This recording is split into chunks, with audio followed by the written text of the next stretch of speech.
Yeah, Elias, how many days until you think this kills me? Bullseye.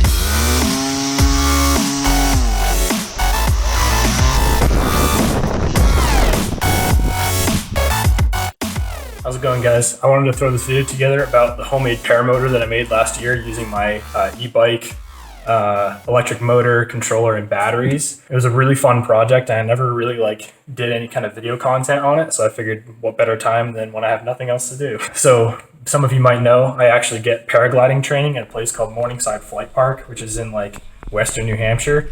And when I told my instructor about my idea and I showed him this thing that I had built, he was like, it's not that powerful. You shouldn't even, you won't even notice it when you're flying. And I asked him if he thought it was safe enough. And he's like, yeah, give it a try. So I headed out the next day. But before we get into the videos, I need to do something real quick. Much better.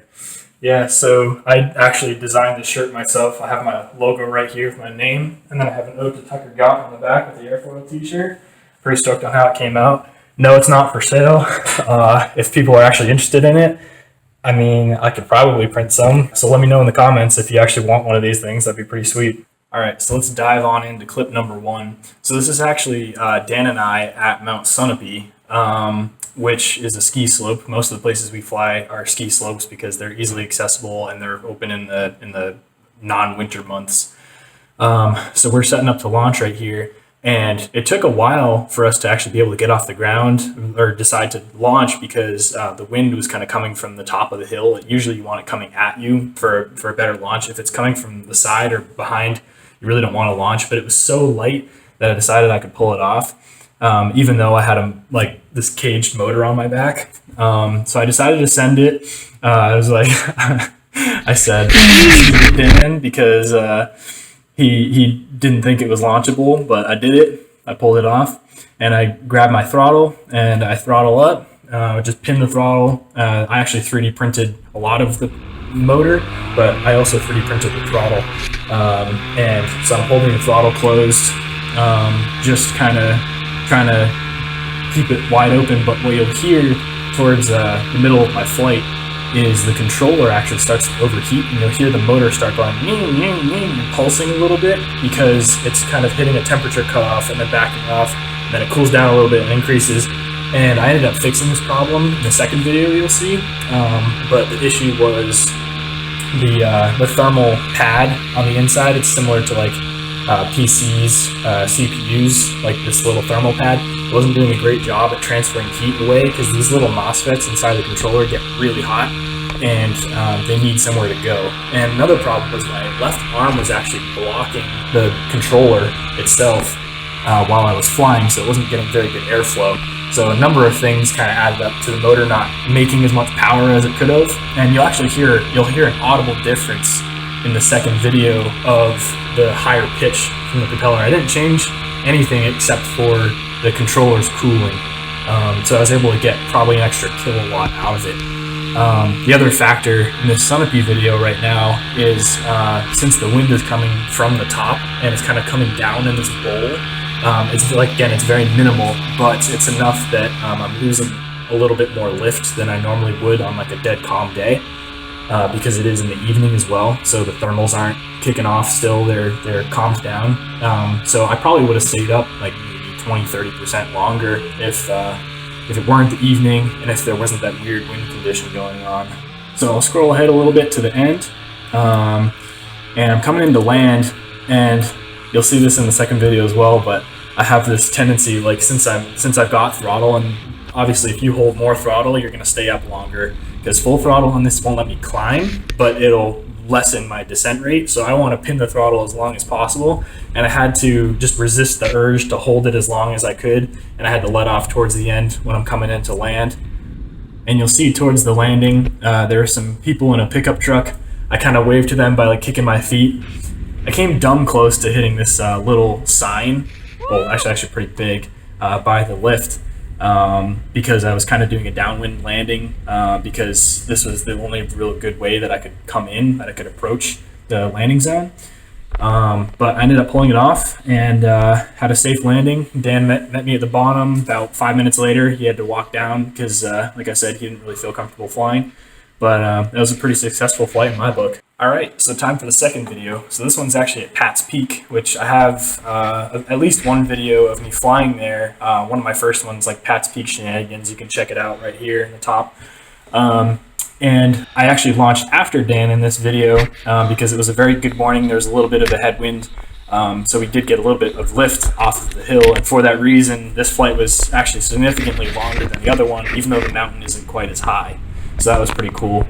And again, you can hear that audible difference in the motor pitch. So I'm actually getting more thrust, there's more lift out, just generally much better conditions for flying. And there's more light, so that's cool too. You can see a lot more. You might actually recognize this video as it's in my intro. There's only a small clip of it, but this is right around where that intro clip is. And you can see, if you were to see another like paraglider on the horizon or something else on the horizon, that means you're at about the same level.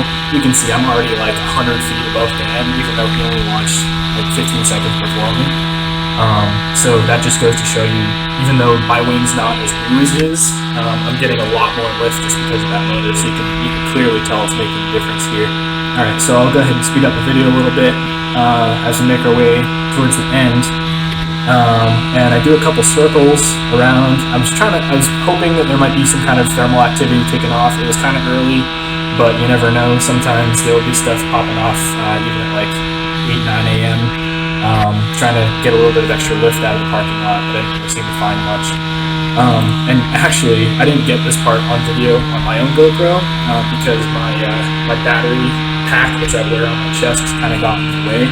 But actually, Dan ended up not exactly crashing, but he came very close to crashing into a tree because he approached a little bit too high.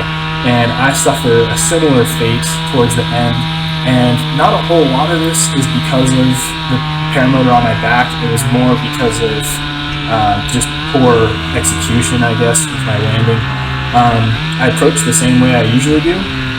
Kind of came around the parking lot and then came in the long way over this little, this person's like yard. It's actually like a hotel or something near the ski resort.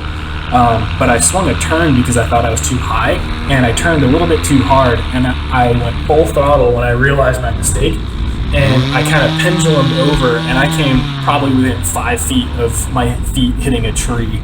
I definitely lucked out there, little gust of wind or something, and I could have been stuck in that tree, so glad that didn't happen. But after that, I kind of come in, say hi to the manager actually at Pat's Peak towards the landing. This is also kind of a dumb idea. I wanted to add a little bit of throttle to see if I could kind of like smooth out my landing and like get level with the ground, and then Dan was going like this, and I'm like, yeah, he's probably right, so I let off the throttle. Kind of had a hard landing because of that. That's, I'm sure, one thing when I do end up start flying real paramotors that might be a little bit more difficult than I anticipated is throttle modulation, because it's not a direct control of your altitude. Like it takes a minute for the effect to kick in, and I definitely noticed that when I was landing in this video. So yeah, overall, it was a very fun project.